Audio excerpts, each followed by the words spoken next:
ہمارے گھر آنے کا ایک پہاڑی قبیلے سے تعلق تھا، جہاں کے رسم و رواج بڑے سخت تھے۔ والد کی وفات کے بعد چچا نے ہمیں اپنی تحویل میں لے لیا کہ اب وہی ہمارے سرپرست تھے۔ ان دنوں میں 13 سال کی تھی۔ والدہ میں بے بکی کا دکھ سہنے کی ہمت نہ تھی۔ وہ اپنے شوہر کی جدائی کا غم بھلا نہیں پاتی تھی۔ رفتہ رفتہ خود سے غافل رہنے لگیں۔ ہفتوں ہاتھ منہ دھونا اور کپڑے تک بدلنا یاد نہیں رہتا تھا۔ نہ ٹھیک سے کھاتی تھیں، نہ پانی پیتی تھیں۔ اکیلے میں خود سے بیٹھ کر باتیں کرتی رہتی۔ وہ بس اپنی موت کے انتظار میں تھی۔ ان کو جینے کی لگن ختم ہو گئی تھی۔ ایک روز بغیر بتائے گھر سے نکل گئیں اور پہاڑی پر چڑھنے لگیں، جہاں نیچے چشمہ بہتا تھا اور لڑکیاں وہاں پر پانی بھرنے کے لیے جایا کرتی تھیں۔ چشمے پر امی کا پاؤں پھسل گیا اور وہ سیدھا نیچے کھائی میں جا گریں۔ اس وقت ہمارے محلے کی 2 لڑکیاں وہاں پر پانی بھر رہی تھیں۔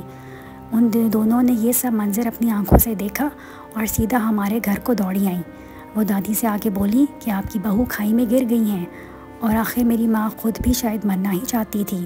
خدا نے ان کی سن لی۔ چچا اور ان کا بیٹا علی کام کے سلسلے میں گاؤں سے باہر گئے ہوئے تھے۔ اس زمانے میں موبائل بھی نہیں ہوتے تھے، چچا کو کہاں اطلاع دیتے۔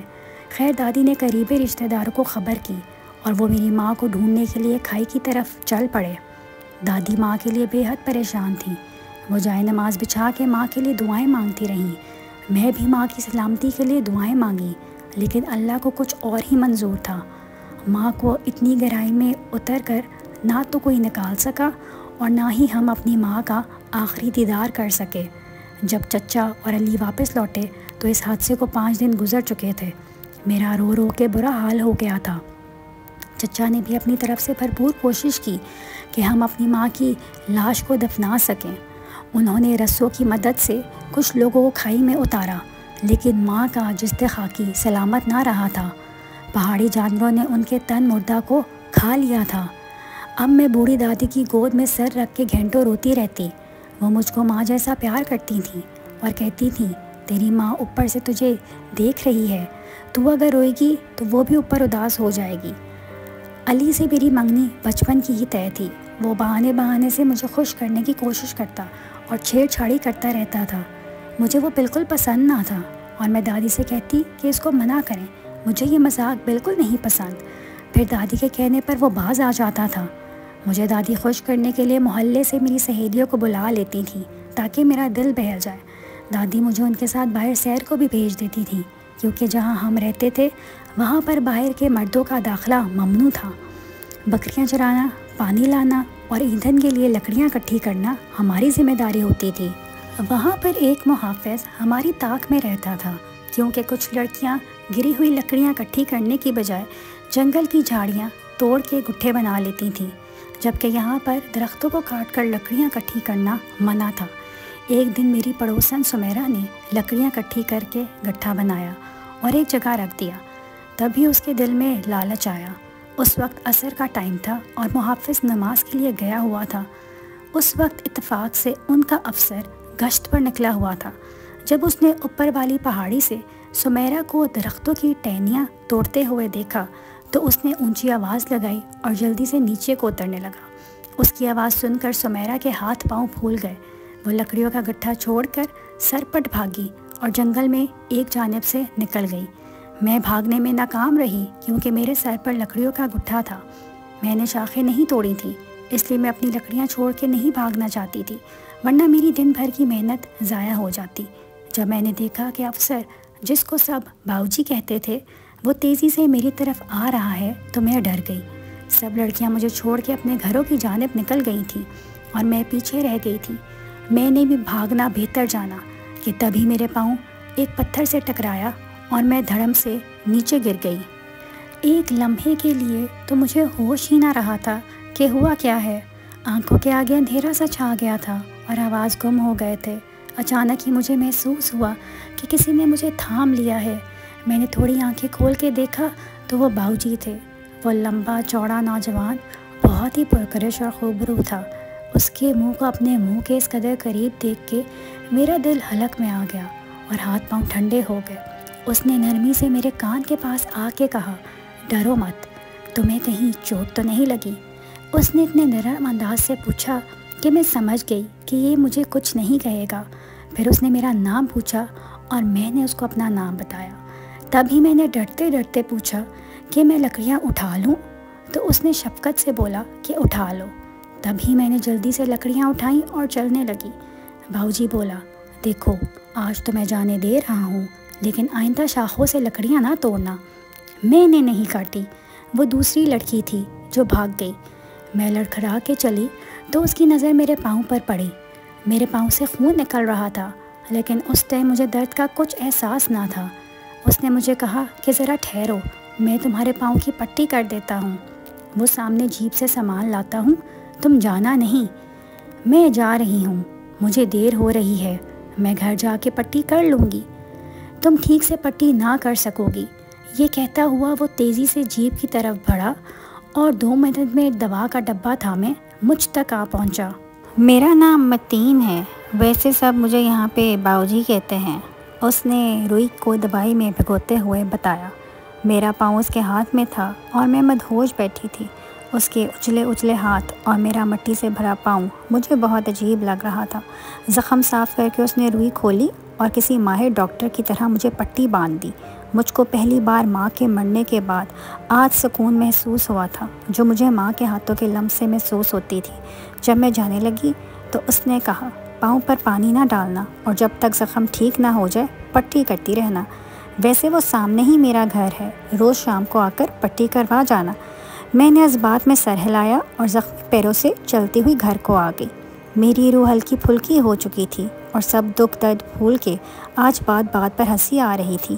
آپ سمجھ سکتے ہیں کہ لڑکی کی ایسی کیفیت کب اور کیوں ہوتی ہے۔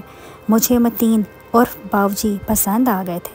وہ ایک حسین آفیسر تھا، پھر مجھ سے انہوں نے کمال مہربانی کا سلوک کیا تھا۔ کیوں نہ خوش ہوتی، کیوں نہ مسکراتی، دوسری تک سرور کی کیفیت میں ڈوبی رہی۔ مجھے تو اب پاؤں کی دکھن میں بھی مزہ آ رہا تھا۔ شام ہوئی تو دل متین کے گھر کی طرف کھنچنے لگا، حالانکہ خود کو سمجھا رہی تھی کہ ان کے بنگلے کی طرف دیکھنا بھی نہیں۔ ہم غریبوں کے تو زخم لگتے ہی رہتے ہیں اور خود ہی بھر بھی جاتے ہیں، ہم تو عادی ہوتے ہیں۔ عصر کے وقت میں خود کو نہ روک سکی اور دادی کو روشنا کے گھر کا کہہ کے چلی گئی۔ جب وہاں پہنچی تو باؤجی میرے انتظار میں ادھر ادھر ٹہل رہے تھے۔ وہاں 2 کرسیاں، درمیان میں ایک چھوٹی گول میز پڑی تھی جس کے اوپر دوائیوں والا ڈبہ رکھا ہوا تھا۔ مجھے دیکھ کر ان کے چہرے پر خوشی بکھر گئی۔ کرسی کی طرف اشارہ کیا کہ بیٹھو، میں ہاتھ دھو کر آتا ہوں۔ دراصل وہ ہاتھ دھونے کے بہانے اپنے ملازم سے چائے کا کہنے گئے تھے۔ میں جھجکتے ہوئے کرسی پر بیٹھ گئی۔ آج تو میں بھی تیار ہو کے اجلے کپڑے پہن کے آئی تھی۔ باؤجی واپس آئے اور گھاس پر بیٹھ گئے۔